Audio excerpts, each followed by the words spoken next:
Side Hustle Show 231, Affiliate Marketing the Authority Hacker Way. What's up? Nick Loper here. Welcome to the Side Hustle Show, because building assets is fun. Today's show is about building a very specific type of asset, a website that's monetized, at least in the beginning, with affiliate marketing. So affiliate marketing, to give a quick definition, is basically helping other companies sell their products or services online and then earning a commission for your referral. I've been an affiliate for dozens of companies since 2004, including Zappos and Amazon and Udemy and Bluehost and lots more. It's really become one of my primary income streams over that time. But despite that, I haven't done a great job covering affiliate marketing on this show or in the blog archives. And I know because more content on the topic was a common request in my recent member survey. But when I got those survey results back, I knew immediately who I was going to reach out to. Perrin Carrell is one of my favorite writers on site building, SEO, and monetization strategy. He's a former cubicle slave, his words, but he built himself a way out. One of his recent projects, a dog website called herepup.com, which you'll hear us reference in the call, went from a valuation of $0 to $200,000 in 20 months. Today, Perrin's a full-time entrepreneur and the senior editor over at AuthorityHacker.com. Flat out one of the best resources you'll find online for this stuff. Stay tuned to hear Perrin's niche selection and keyword research process, how he structures his sites for maximum Google love, and the initial content requirements for an Authority Hacker style affiliate site. And I actually don't love the term affiliate site. Instead, look, build a brand, build a helpful resource, and then take advantage of affiliate relationships as one monetization channel. But in any case, notes, links, and a PDF highlight reel with all of Perrin's top tips from this conversation are at sidehustlenation.com/Perrin. It's PERRIN. And before we dive in, let me take a moment to thank today's sponsor, which is FreshBooks.com. FreshBooks is the affordable small business accounting software for side hustlers and freelancers with invoicing and time tracking built right in. When it's time to get paid, think FreshBooks. And here's the deal. Side Hustle Show listeners can get started with a 30-day free trial at freshbooks.com/sidehustle. I'll be back to tell you a little bit more about FreshBooks, plus my top takeaways from this chat with Perrin after the interview. Ready? Let's do it. Most of the time, a lot of people in this space, or a lot of people who find me anyway, want to start an Amazon affiliate-driven site. So if you're doing that, you want to look for a couple things. First, you want to look for a niche in which there are lots of products you can sell, because you're going to be recommending stuff on Amazon. So I have a friend, for example, who's in the yoga space, and the site did really well, but it ended up being difficult to monetize because there's only, like 3 products you can recommend in the yoga space, like yoga mats, yoga pants, and then what else, right? Yeah, maybe a block or two. Yeah, it's a very low, not a lot of equipment involved. Right. So he ended up finding out that was really hard to monetize because there were just not very many products. So you want stuff to recommend. It doesn't have to be stuff on Amazon. There are lots of people doing affiliate marketing who are recommending weight loss programs and that sort of thing. Some of the biggest affiliate sites out there, like the Points Guy or NerdWallet, are writing about insurance and credit cards, etc. So it doesn't have to be Amazon Associates stuff, but whatever you're doing, your niche has to have stuff to sell if you're going to be doing affiliate stuff. And typically, even if you're doing like an ad-driven site, niches with more products will make more money with ads than those who don't have lots of products, just because people are on there looking to buy stuff. So, and it could be a physical product like a yoga mat, or it could be a more intangible product like insurance or a credit card or something like that. Yeah, sure. And really what we like to lump good niches into, or what we find is the usual trait, is that they are passion, lifestyle, or problem niches. Passions I look at as like glorified hobbies. So something like hiking, or a musical instrument, or rock climbing, right? Where like people are really passionate about this thing and it's basically a hobby. Lifestyle is going to be stuff like parenting, or in my case, pets. And then problems is going to be stuff like weight loss, back pain, insurance, where like someone needs to solve a problem, and the easiest way to do that oftentimes is to buy something, or people want that to be true. Okay. So yeah, it could be physical products or informational products or a service. There are affiliate programs for everything, like helicopter rides. There's affiliate programs for it. So rule number 1 has to be stuff to sell. Rule number 2, you have to have a way to get traffic. And again, most of my audience, or people who follow me, are going to be starting with SEO. And so when you're looking at SEO, and I know we're probably going to talk about keyword research, but when you're looking at SEO, you want a niche where you can compete, but where there is enough traffic available. So compete usually means that you can build enough links to compete with other sites who are ranking for the types of keywords you want to rank for. And then overall available traffic means that the market is just big enough that if you do rank for stuff, people are going to find your site. So a good example is like model trains. That's a niche I looked at a long time ago. Okay. Really low competition keywords, but just not any traffic available. So you need pretty much all of those things. You need a market in which there are lots of products. You need a market in which you can compete, and you need a market in which there's available traffic. And then a few tangential things to think about if you find a niche that meets those requirements are like, is it going to be easy to diversify traffic? Can I do like paid traffic or social traffic or whatever? And is it going to be easy to diversify revenue? Are the sites doing well with ads? Can I make a product? That sort of thing. But those first three things are the core of my niche selection process. Okay, so the model train thing, it checked the box, say there are products to sell, there's a way to get traffic because the competition is low, but it's just there isn't enough volume of people interested in this to make it worth your while. Yeah, and there are niches where it meets two different requirements where like maybe there's a lot of available traffic and it's low competition, but there's just not stuff to sell, which would be like yoga. Okay. You have a metric of what you're looking for in terms of that search volume, or in terms of like how are you gauging the competitiveness and I guess the overall market size? Sure, yeah, the best thing to see when you're doing market research is other sites with relatively low authority. So when I think about low authority, I think like, what can I achieve in a year?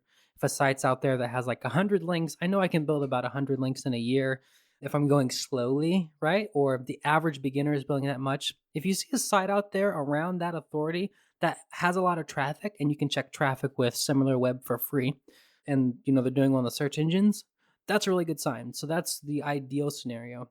But you might also run into, sites where you find a low authority site and it doesn't have lots of traffic, but it has some. But then you find like 20 other sites that all have a tiny bit of traffic and they're all kind of ranking for different stuff.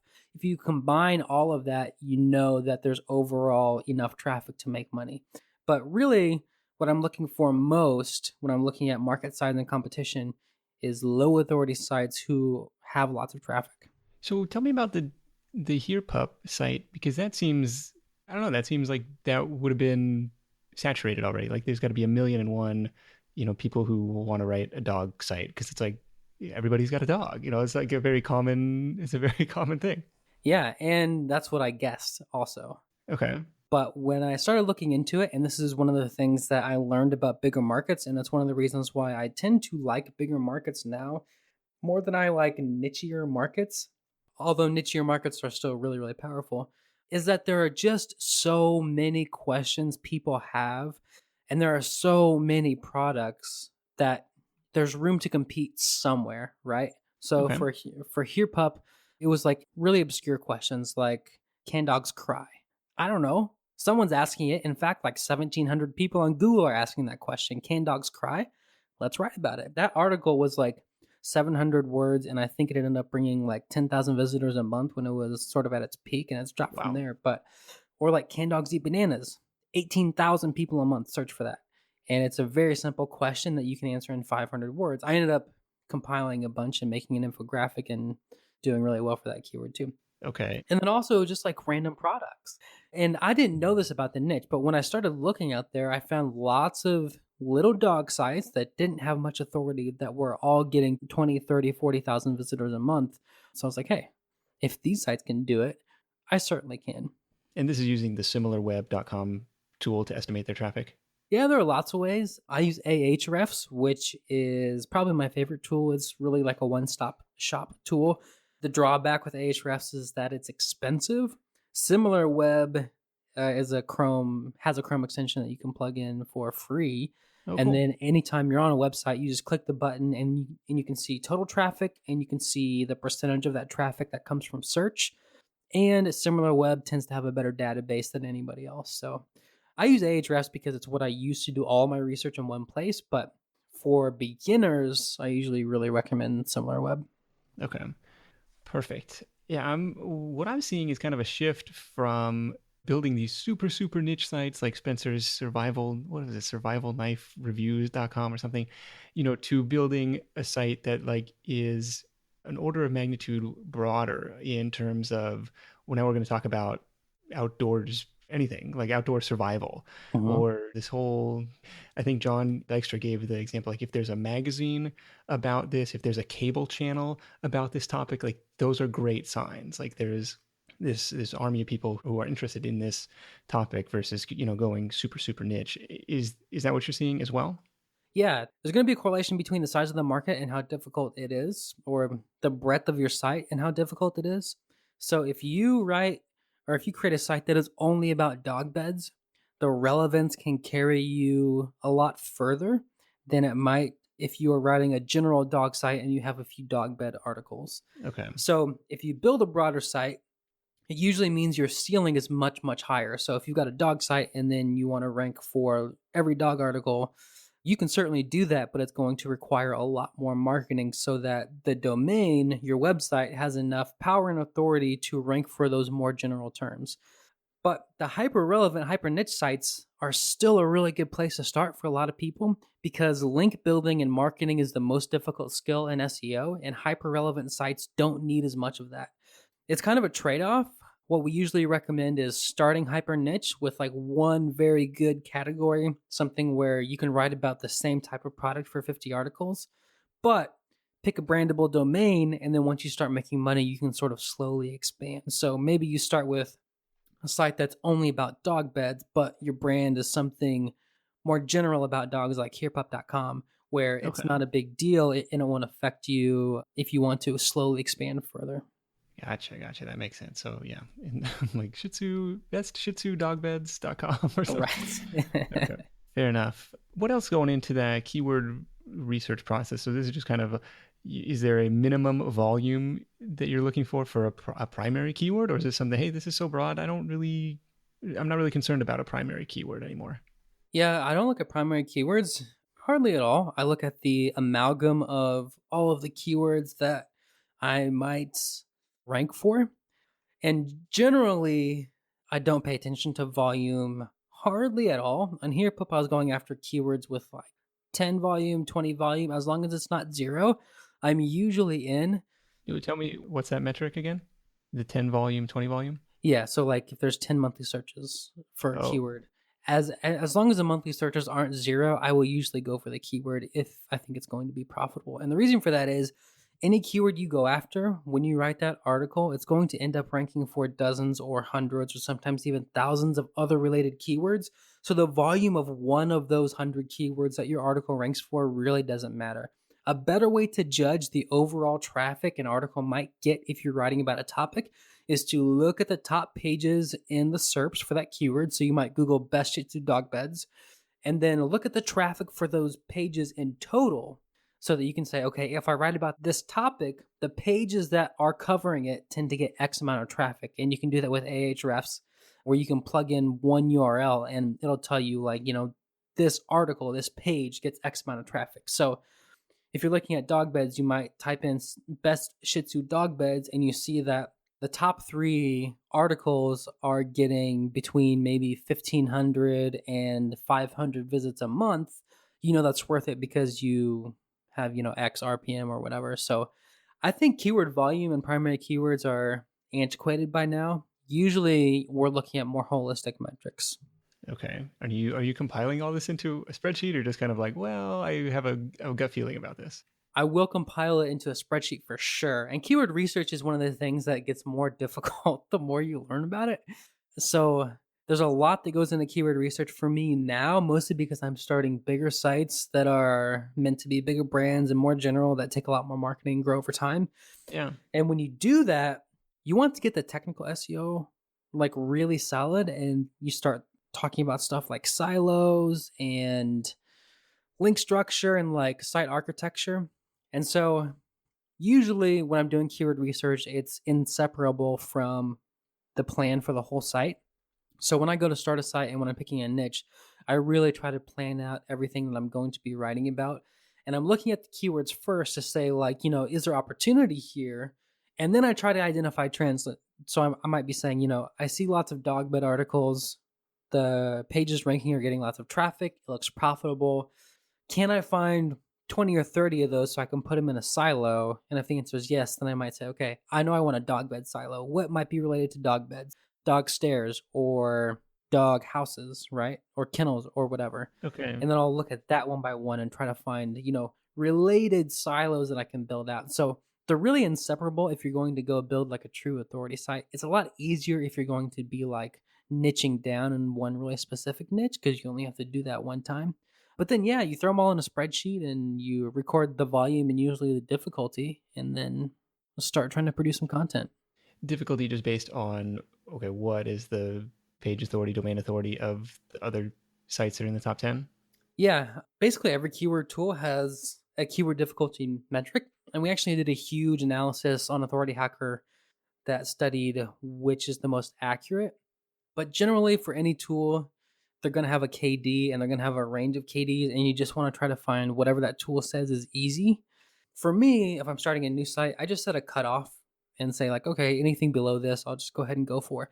The thing to remember about keyword difficulty, people kind of obsess over it, I find. Is this keyword easy? Is it hard? Should I go after it? The thing to remember is that there's such low risk for just trying an article. You should Right. just do it, right? I mean, the risk is like $40 if you buy the article or like 2 hours of your time if you write it. If it doesn't rank, that's fine. Some other ones will. And what happens to a site is, 10 or 20% of the articles end up getting most of the traffic anyway. So 80% of your articles are going to be less than perfect, but it doesn't matter in the long run. So usually I don't worry about keyword difficulty too much. I just trust the tools. I set a cutoff and I try to find easy ones. Okay. Fair enough. I know we're getting down into the weeds. I don't want to intimidate people too much. This is it's a process, and it's definitely a learning curve over time. What's next? So you found a niche that you think looks good. You found a broad topic that you think looks good. Hey, this is something that I'm interested in. Maybe it checks that passion or lifestyle box, or maybe it's a problem that you overcome in your personal life. And you say, okay, I think I could build a site around this. I think there's an unmet need in the market, and I want to fill it. So what comes next? Then you start planning your content, and I think that's also inseparable from keyword research these days. But I really like to plan my sites out as much as I possibly can before I order that first article. So in my case, it's just a couple of columns for each category that I think I might want to build, just in Google Sheets, and then do some keyword research, plan the content category by category. And then after you've done that, and this is all going to be based on a budget, how many articles can I afford or how many do I want to write myself? And then once you've got that number of articles and they're organized into categories, you can step back and take a look at the overall site and say like, okay, is this interesting? Does it work? Is it good for the user? Is it solving a problem? Is it balanced? Is there, a good mix of content? Does it seem profitable? So really, after keyword research or after niche selection, keyword research, site structure and planning, and then content planning, all are really modes of the next step for me. Okay, so I'm on herepup.com, and I see categories like health, grooming, behavior, nutrition, and stuff like that. So if I was wanting to start my, skiing or snow sports outdoor site, I could have gear, I could have discount lift ticket deals, I could have area reviews, different ski areas or something like that. How many categories is too many? And that's the question. It's something that I've been thinking about and reading about a lot. And it's where you get into deeper, more annoying, more technical, like silo theory. So silo is kind of synonymous with category, or am I not understanding that correctly? Silo is not synonymous with category, and it's a good misconception to debunk, I suppose. Okay. Silos, you need categories for silos, but silos have two other elements. One is grouping, which would be the category element, and then the other one is isolation. And that means that the only articles that your silo or the posts in a silo interact with via internal links are each other. So a silo means you've got a category that is totally isolated from other categories on your site. So if you've got a ski gear category, it's not interacting at all with your ski resorts category. Okay. And the idea there is that you want to build relevance. So if Google crawls your site and they see everything in that silo is only about ski gear, you're much more likely to rank for ski gear terms.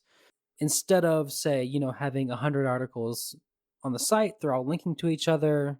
Then one might be, about ski techniques, one might be about ski poles. You'd still be in good shape because it's all about skiing, but it starts to become a problem when you go broader. So, like, say you had a winter sports category and, you've got best ski poles 2017, and then, I don't know, how to build a snowman or a snowball fight championship or whatever. Like, Okay. the broader you get, the more important silos are because you start to, lose relevance as you go. So when you're planning it, you want to build categories that are as relevant as possible. I would say 5 articles is like the minimum and maybe 150 articles is the maximum. You just want them to be related to each other in a way that really makes sense. Sorry, 5 articles minimum per category? Per category, yeah. Okay.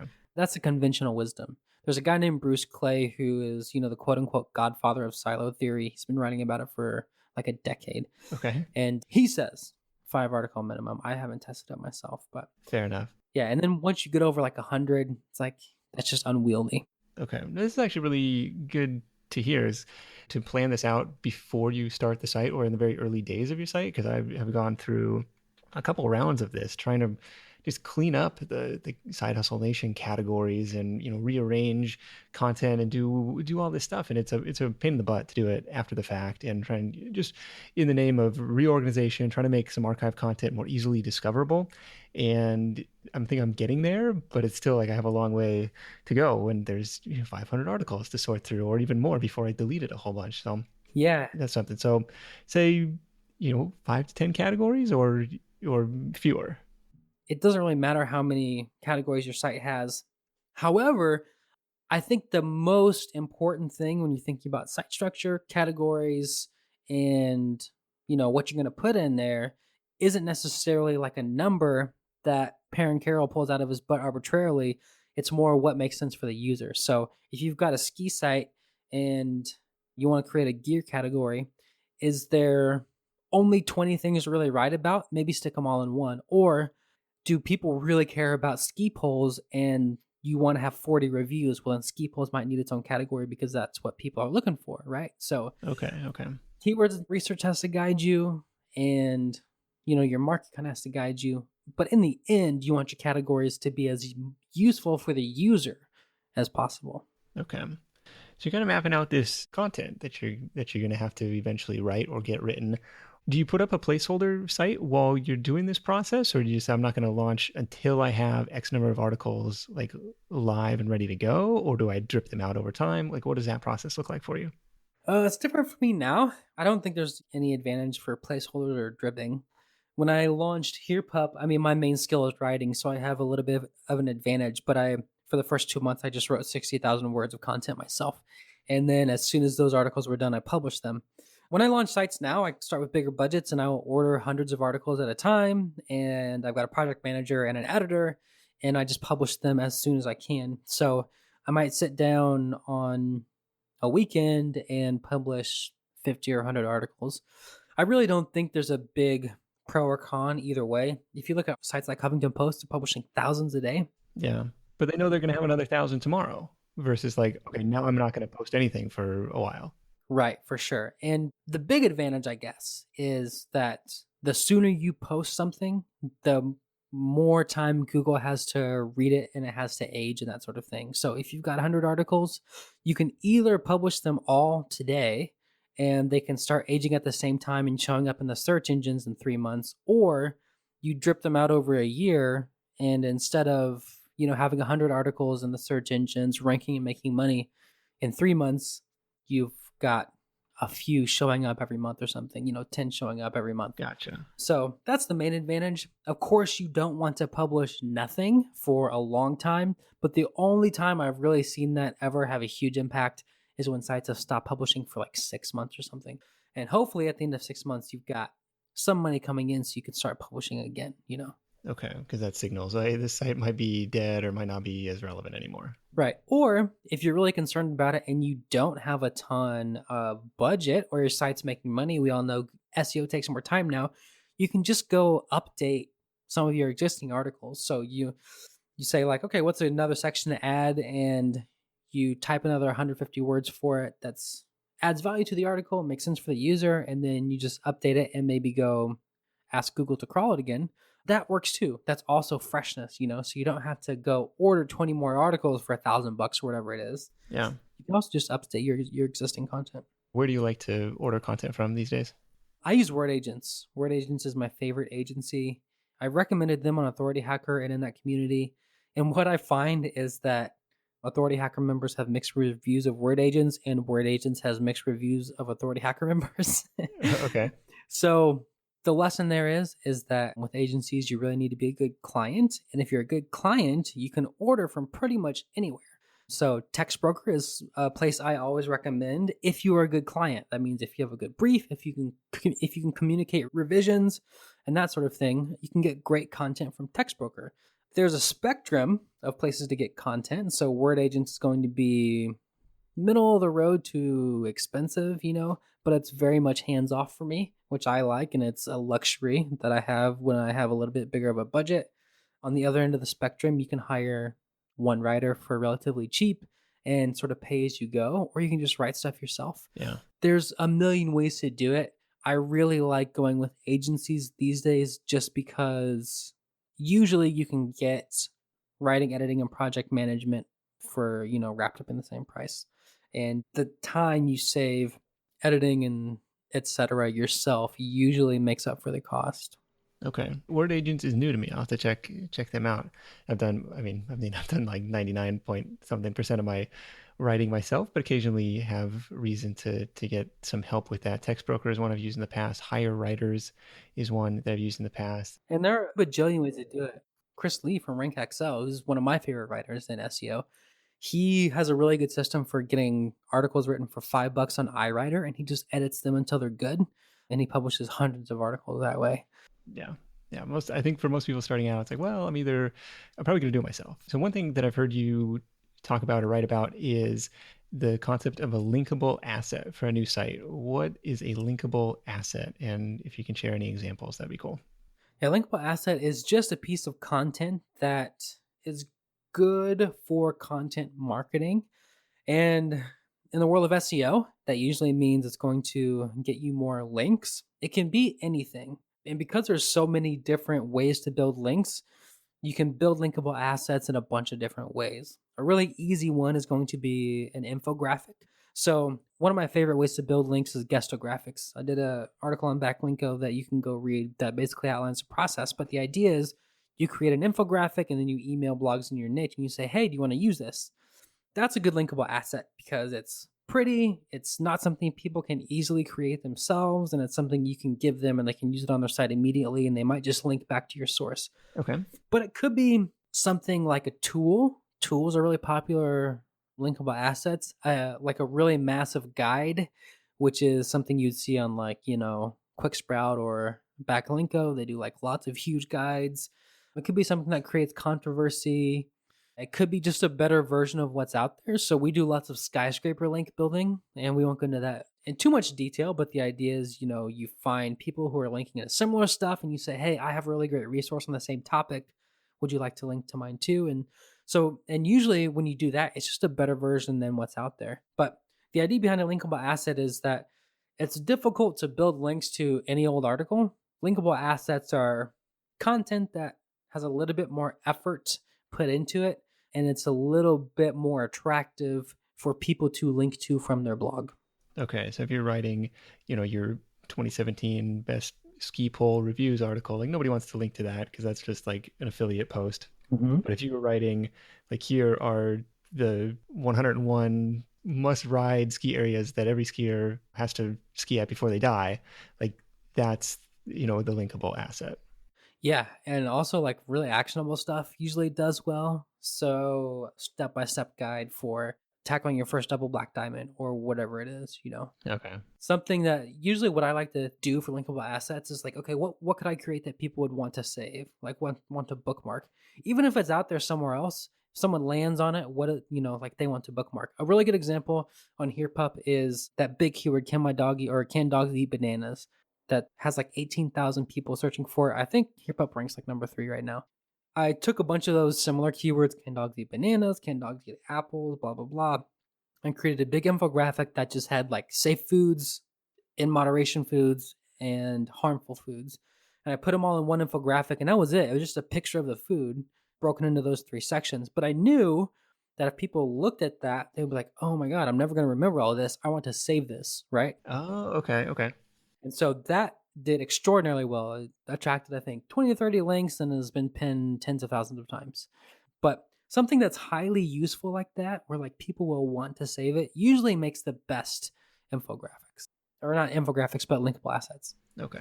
And then the rest of the posts that you're writing is like every other post monetized in some way, or is it just like this is purely because I imagine, hey, can dogs eat bananas? Like, unless there's, I don't know, that doesn't seem like a heavily monetized post unless there's just ads on the page.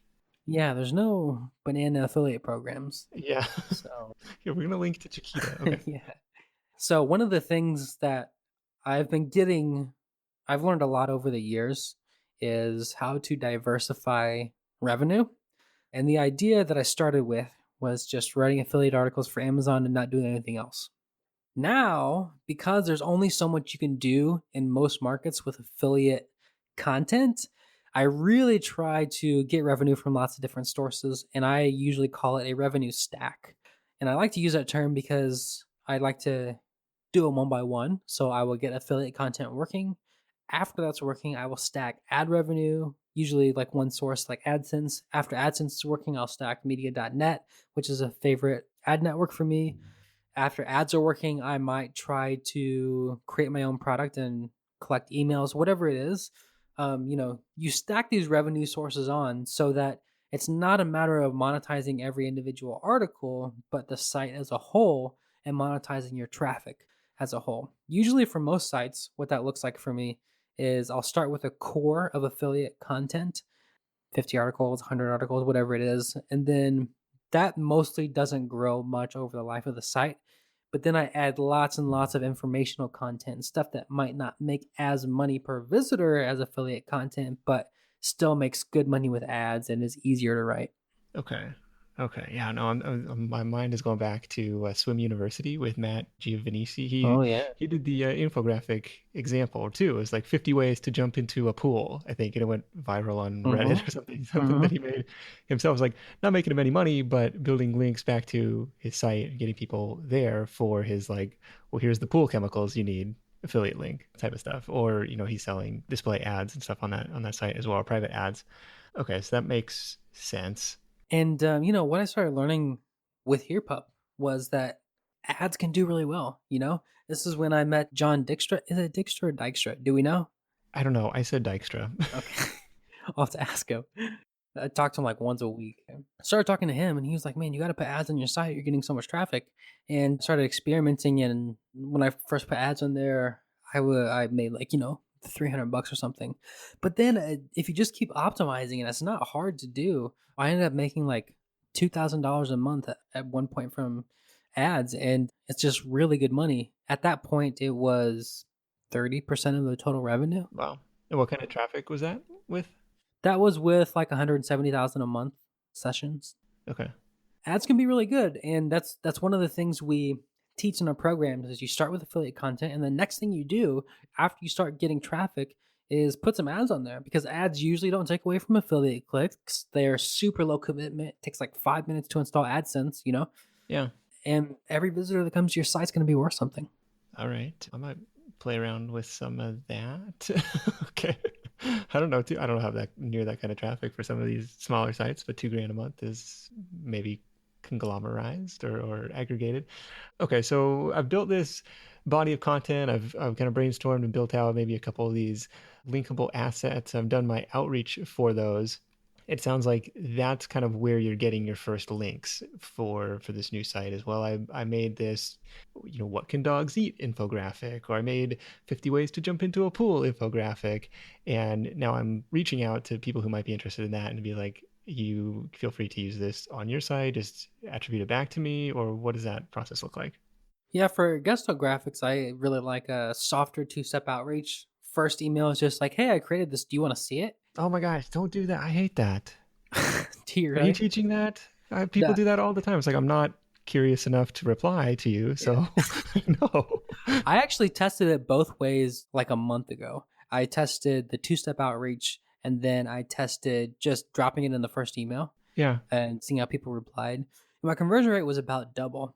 And I'm sure it's going around. I mean, like I've gotten infographic emails for people about dog infographics that just are my infographic, you Oh. know, redone.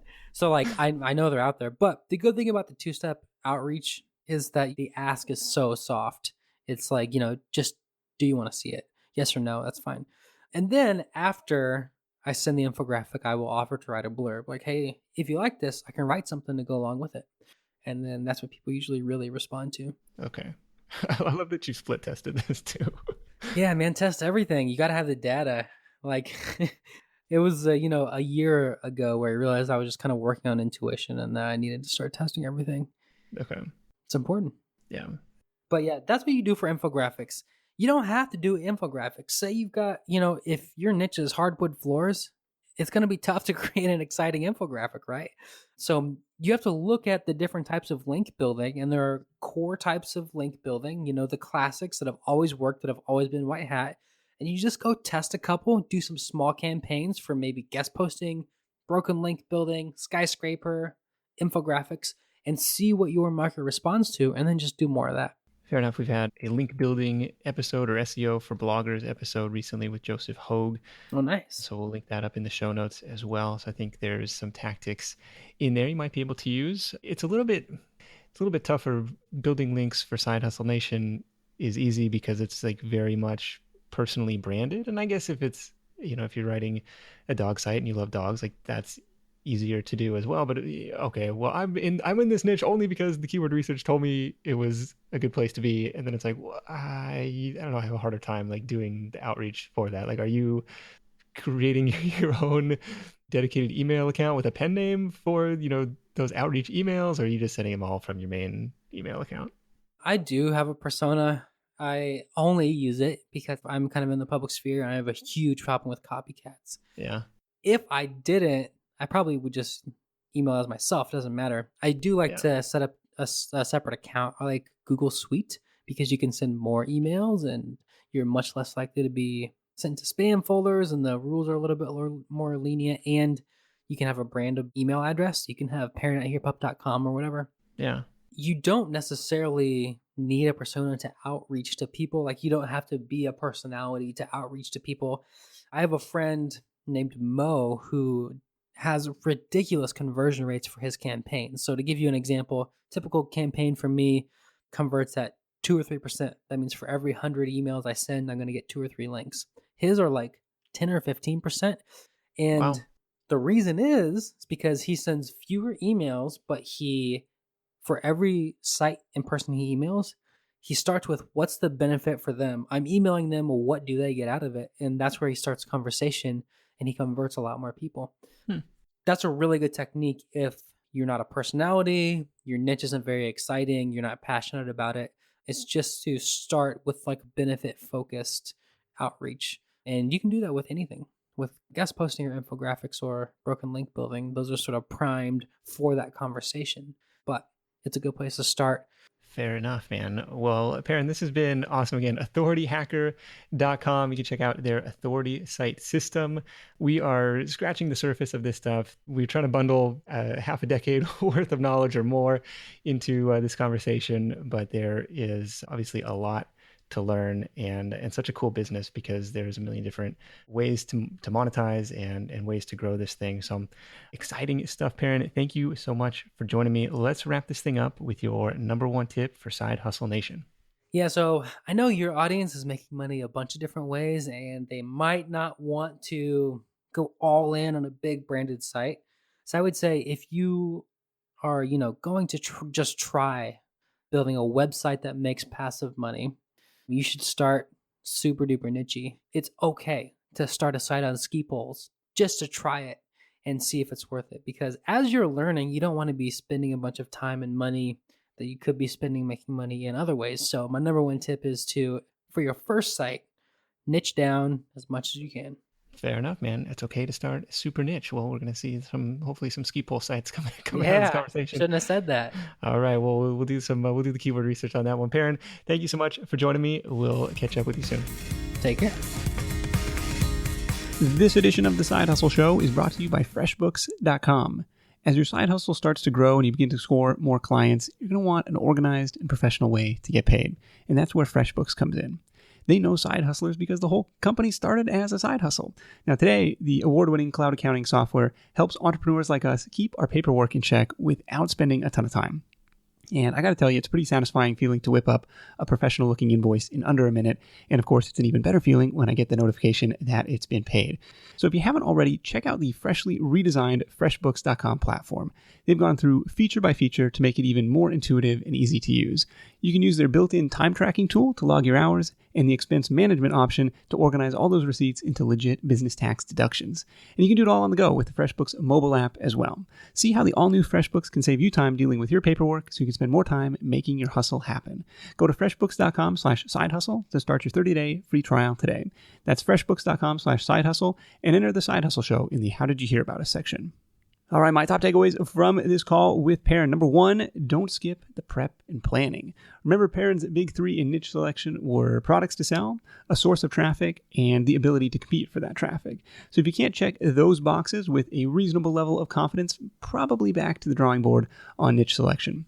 Takeaway number two, but don't let it paralyze you from taking action. There's probably no such thing as the perfect niche. It's a balancing act. And every site is going to take a ton of work to get off the ground in the form of planning, in terms of content creation, and in terms of marketing. So if you've got an idea and you think you can build a killer resource around it, go for it. That's what makes the internet better every year, is people trying to build better resources. And takeaway number three is a strong foundation can support more building on top of it. Perrin talked about the revenue stack, a term that I love. I'm all about building those multiple streams of income, but I liked his advice of starting small on a brandable domain, right? That makes it less daunting to launch, I think, and you can always expand later. So I've actually got a free video course on putting up your first website that you can access at sidehustlewebsite.com. So check that out. Let me know what you think, sidehustlewebsite.com. And be sure to hit up sidehustlenation.com/Perrin, Perrin, to download the free PDF highlight reel from this conversation and to check out all the links and resources mentioned as well. That's it for me. Thank you so much for tuning in. Until next time, let's go out there and make something happen. And I'll catch you in the next edition of The Side Hustle Show, where you'll meet a new blogger who growth hacked his way to 6,000 subscribers and $10,000 in his first 6 months. You won't want to miss it. I'll see you then. Hustle on. Thanks for listening to The Side Hustle Show at www.sidehustlenation.com.